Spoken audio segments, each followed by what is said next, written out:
नमस्कार दोस्तों, कैसे हैं आप सब। स्वागत है आप सभी का। दोस्तों, अगर आपने हमारे चैनल को अभी तक सब्सक्राइब नहीं किया है तो प्लीज़ इसे सब्सक्राइब कीजिए और बेल आइकन को प्रेस करना ना भूलें ताकि हमारी आने वाली वीडियो की नोटिफिकेशन आपको मिलती रहें। आज हम आपको मंगला गौरी व्रत की पौराणिक कथा सुनाने जा रहे हैं। सावन का नाम सुनते ही मन में मुस्कुराती हुई प्रकृति, बस हरियाली ही हरियाली और भोलेनाथ का ख्याल आ ही जाता है। हालांकि ये महीना जितना शिव शंकर को प्रिय है उतना ही माँ गौरी के लिए भी यह विशेष है। इस महीने में सोमवार की ही तरह मंगलवार का भी विशेष महत्व है। सोमवार जहाँ शंकर भगवान का दिन है, वहीं मंगलवार माँ पार्वती का दिन माना गया है।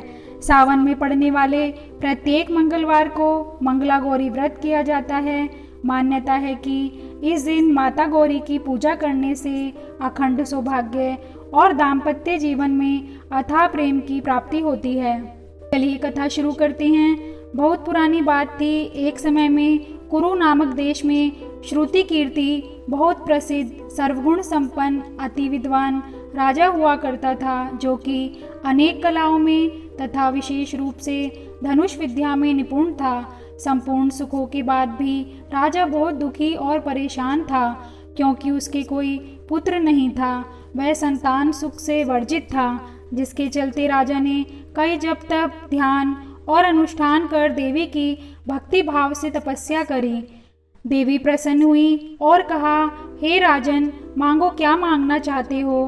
तब राजा ने कहा, माँ, मैं सर्व सुखों व धन धान्य से समर्थ हूँ। यदि कुछ नहीं है तो वह है संतान सुख, जिससे मैं वंचित हूँ। मुझे वंश चलाने के लिए वरदान के रूप में एक पुत्र चाहिए।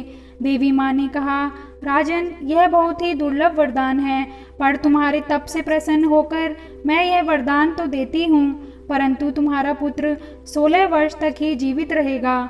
यह बात सुनकर राजा और उनकी पत्नी बहुत चिंतित हुए।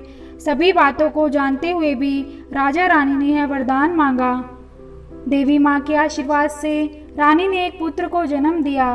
राजा ने उस बालक का नामकरण संस्कार कर उसका नाम चिरायु रखा। साल बीतते गए। राजा को अपने पुत्र की अकाल मृत्यु की चिंता सताने लगी। तब किसी विद्वान के कहानुसार राजन ने 16 वर्ष से पूर्व ही अपने पुत्र का विवाह ऐसी कन्या से कराया जो मंगला गौरी के व्रत करती थी, जिससे उस कन्या को भी व्रत के फलस्वरूप सर्वगुण संपन्न वर की प्राप्ति हुई तथा उस कन्या को सौभाग्यशाली व सदा सुहागन का वरदान प्राप्त था, जिससे विवाह के उपरांत उसके पुत्र की अकाल मृत्यु का दोष स्वतः ही समाप्त हो गया और राजा का वह पुत्र अपने नाम के अनुसार चिरायु हुआ। इस तरह जो भी स्त्री या कुंवारी कन्या पूरे भक्ति भाव से यह फलदायी मंगला गौरी का व्रत करती हैं, उनकी समस्त इच्छा पूर्ण होती है और उन्हें सर्व सुखों की प्राप्ति होती है। दोस्तों, अगर आपको हमारी ये वीडियो पसंद आई हो तो कमेंट करके प्लीज़ बताइए और लाइक एंड सब्सक्राइब करना ना भूलें। Thank you.